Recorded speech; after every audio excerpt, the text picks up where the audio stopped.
What you're looking at here is a cottage that I share with my father. Now he's getting older and I have taken over most of the maintenance duties, but this cottage has been in the family for a long time. And this is the island, one that I spent many hours of my youth swimming to, boating to, camping on, and fishing from. And between the cottage and the island is about 200 meters. And in the past, a long time ago, something interesting happened. My dad sank a boat somewhere along this stretch. And me being me, I want to go find it. I want to see if we can get a picture of it on the bottom. I'm curious if it survived 65 plus years on the lake bed. Is it there? Let's go find out. Hey, is Dave there? This is my cottage. It's a log cabin on a Northern Ontario lake. And this is a lake. And right about here somewhere, this is where we're going to go looking. But first you need to hear the story. And the story, I think that's the value of this particular adventure. Now we are going to go out and search the lake bed, and we're going to do it in a couple different ways. But the story itself, that's the important thing. So, welcome to Cottage Country in Ontario. We have a new adventure for you today. I'm going to interview someone who has first-hand knowledge of Stone Boat. One of our adventures is we're going to go search for Stone Boat, and my father's going to tell us about Stone Boat, and then we will go and see if we can find it. So I'm here with Paul, one of the eyewitnesses to the sinking of Stone Boat, and I wanted to get some first-hand knowledge about Stone Boat. So, what was Stone Boat, and how did it come to be?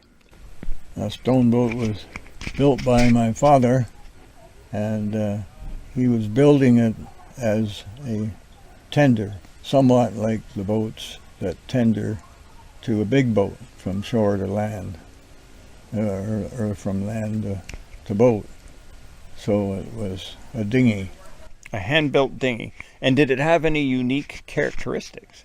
Well, it was rather unique because he got the plans out of a Mechanics Illustrated, sent away for them, and proceeded to build this boat. And unbeknownst to us, he was working away in the wintertime on this boat. And when he got finished, one would think that he had built it upside down, because a dinghy usually has a curved bottom and flat gunnels. And this had a flat bottom and curved gunnels.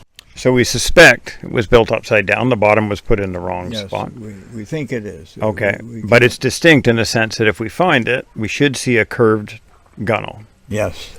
Okay. And I don't think there's any pictures around of it, but we all didn't kid him about it. That was a no-no. All right, since you were a witness to the sinking of the Garfield, can you tell us the events that happened that day before it sank? Well, it was a culmination of many things going on at the lake. And what started off was we had a semi-shallow shoal right on the front porch, or on the front point. And I came up with the idea that if we could haul some more stones in, we could build a piece of land to build a barbecue, and then we would have a permanent barbecue. And as time went on, we ended up by saying, well, we'll have to go and get the stones from the island, and can I borrow your boat, Dad?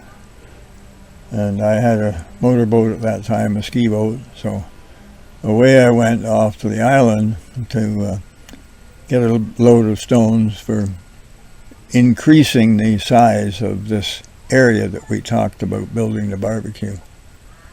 And of course all manipulations going on and getting the boat ashore and loading it and everything so it would float. And I took off. I was the only occupant, as I remember. There was nobody else with me in the boat. That people were on the shore and doing other things, so I was relatively on my own in this project. I had conceived it, and now I had to execute it, so I didn't have a lot of volunteers for help. So away I went and got loaded up with a small load of stones and brought them over, and with great success. The Garfield behind on a tow rope, and when I got closer to shore, I anchored up the big boat and got in the water. It was hip deep, and got the Garfield over to where we wanted the stones and unloaded them and started piling them in this area. So that was working pretty well, so I made several trips.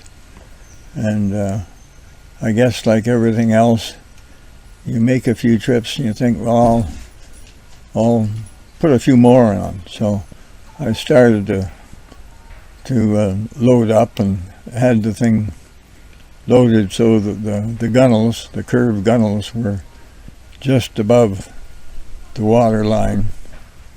And obviously it was a big mistake because things didn't go well. And when you say it didn't go well? Well, when I started to tow it, this huge wind came up and came roaring down right, and we're right in the path of it. So the waves were lapping on the boat about 6 or 8 inches high. And I was towing the Garfield, and the more I increased the speed to try and get to shore, the more the water lapped, and before I knew it, it was spilling over the sides. It was taking on water. It was certainly taking on water, and I thought that I would make the shore, but I ended up by having the water lap over, and the tow rope I had, the boat had disappeared, and I was left holding the bag, as it were. How steep was the rope by the time you realized? By the time I realized that I had to do something dramatic, I realized that it was going straight down, and I had attached an anchor, a boat, probably 500 pounds of rocks that I was being held So you're straight. fearful of losing 2 boats, is what you're saying?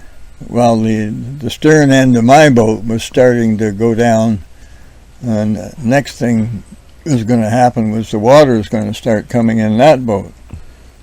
So I believe I have the yes, implement. Yes. What happened next? Well, next I got my trusty Bowie knife, and I got on the back stern, which was already almost underwater, and sawed through with a dull knife and cut the rope off, and away went the Garfield, and up came the boat, and everything was fine again.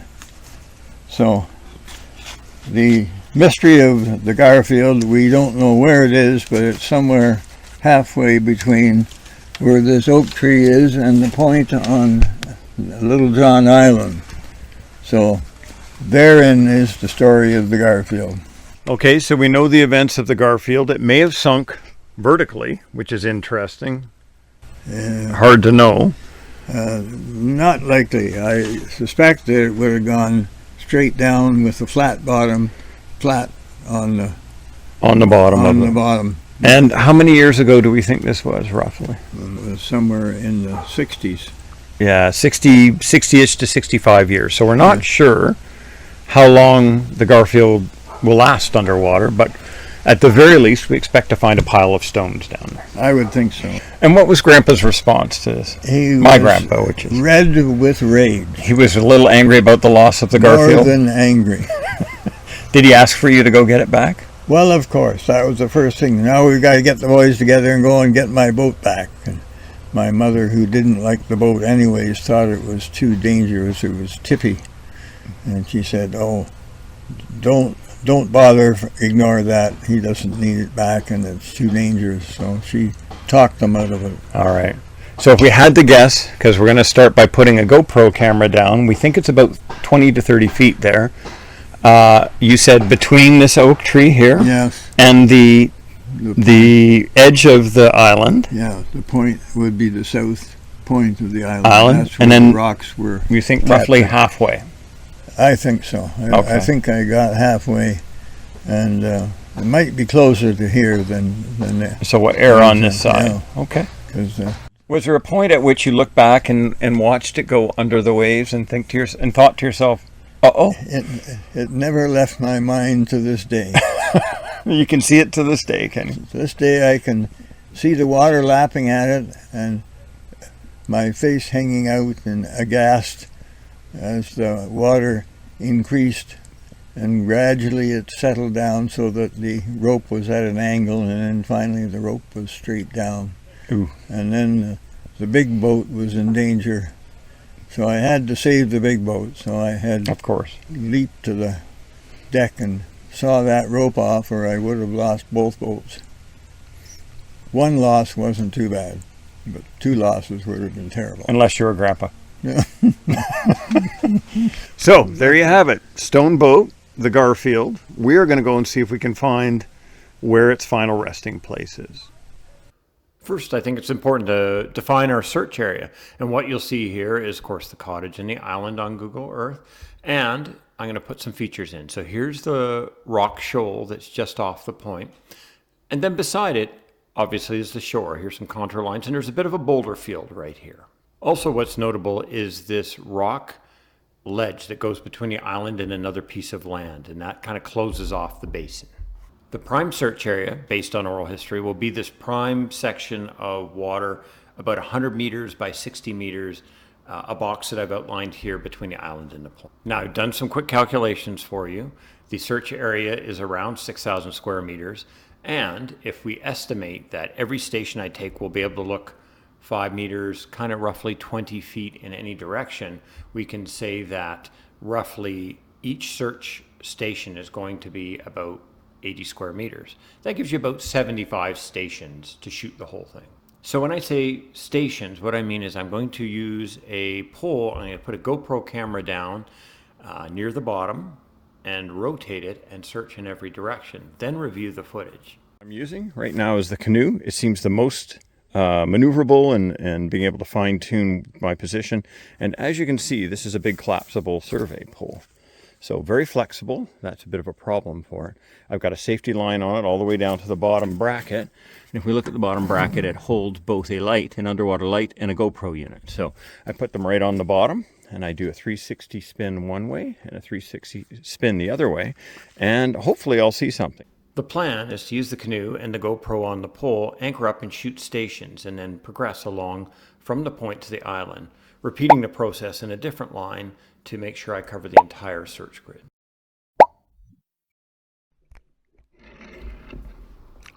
When I did my test runs, I was concerned about visibility, and I was rightfully concerned. When you look at this, you can see a test run where you see the sky, the pole is out on the water, and then it gets submerged down to the bottom. It takes time to get down there. But once it gets on the bottom and it gets deep enough, I did have to play with the depths a little bit. You do get a reasonably good station shot of the surrounding bottom. And what we see here is it's very uniform.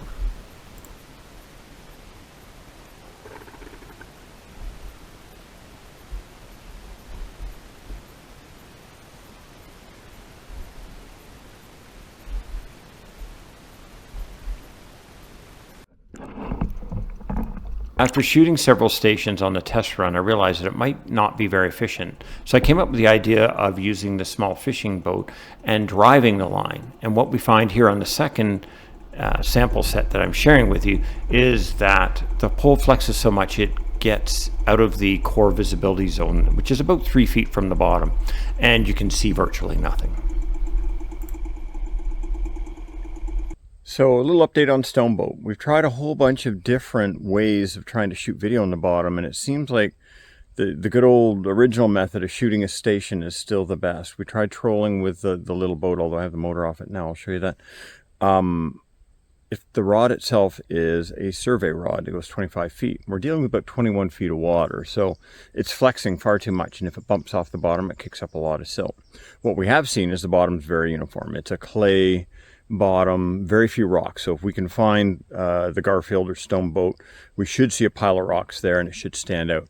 No luck so far. I ran a couple of station lines all the way across the island, or at least in the deep sections where my dad said he thought it went down, and no luck so far. So I'm going to run a couple more. I'm running out of time. It's amazing how quickly August goes at the cottage.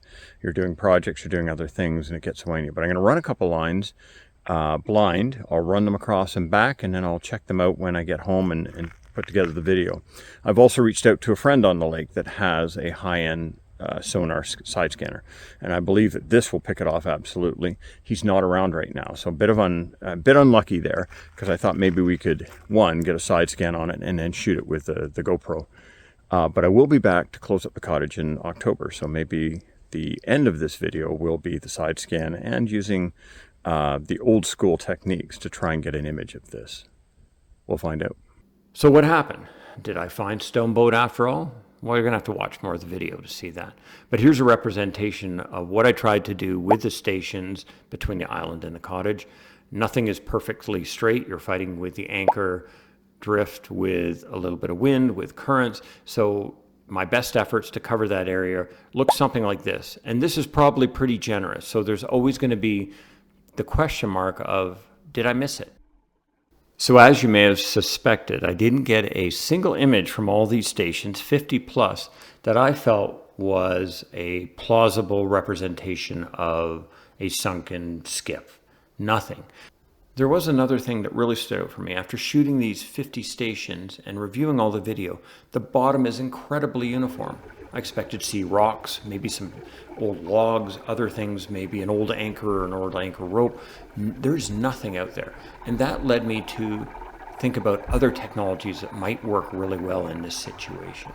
Back up the cottage. It's October, and I'm continuing the Stone boat search adventure. So I've solicited another fisherman on the lake that I know has a high-end fish finder, and we're going to do some side scan sonar passes between here and the island. I know that this basin is a mud bottom, 21, 22 feet, with almost nothing down there. No logs, very few rocks. So I'm hoping that with the side scan sonar, we'll see some kind of pile of rocks, maybe even part of the old boat itself that stands out. If it doesn't, then we'll have to reevaluate what's going on and whether it's actually down there.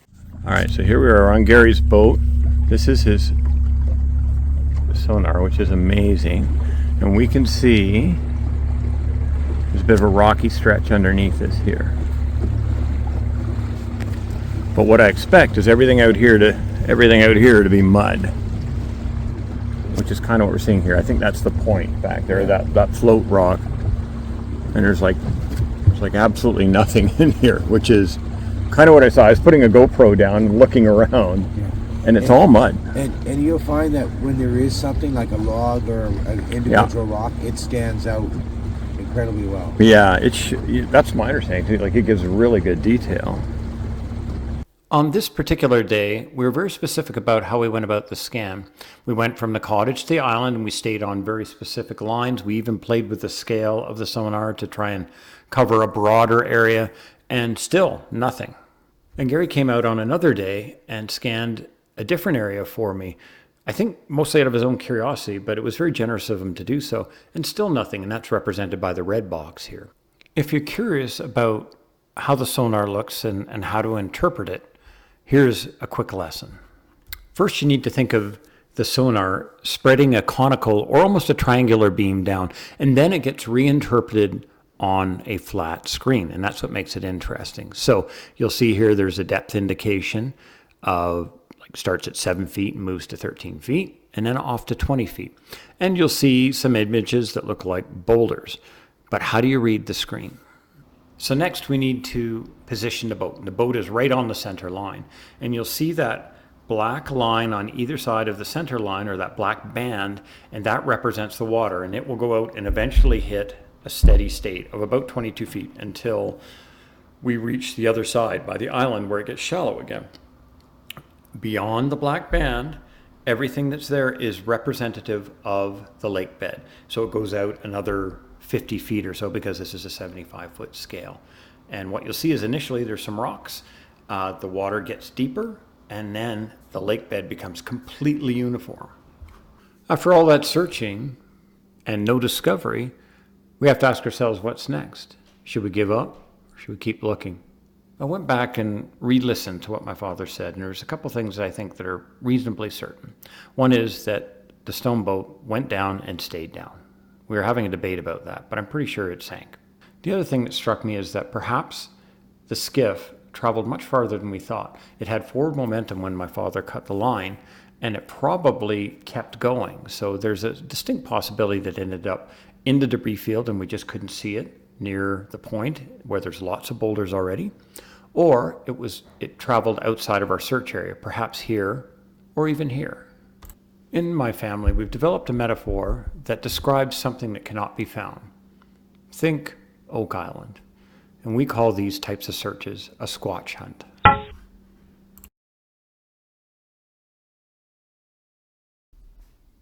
Please like and subscribe if you want to keep the adventures rolling. Dave's not home, man.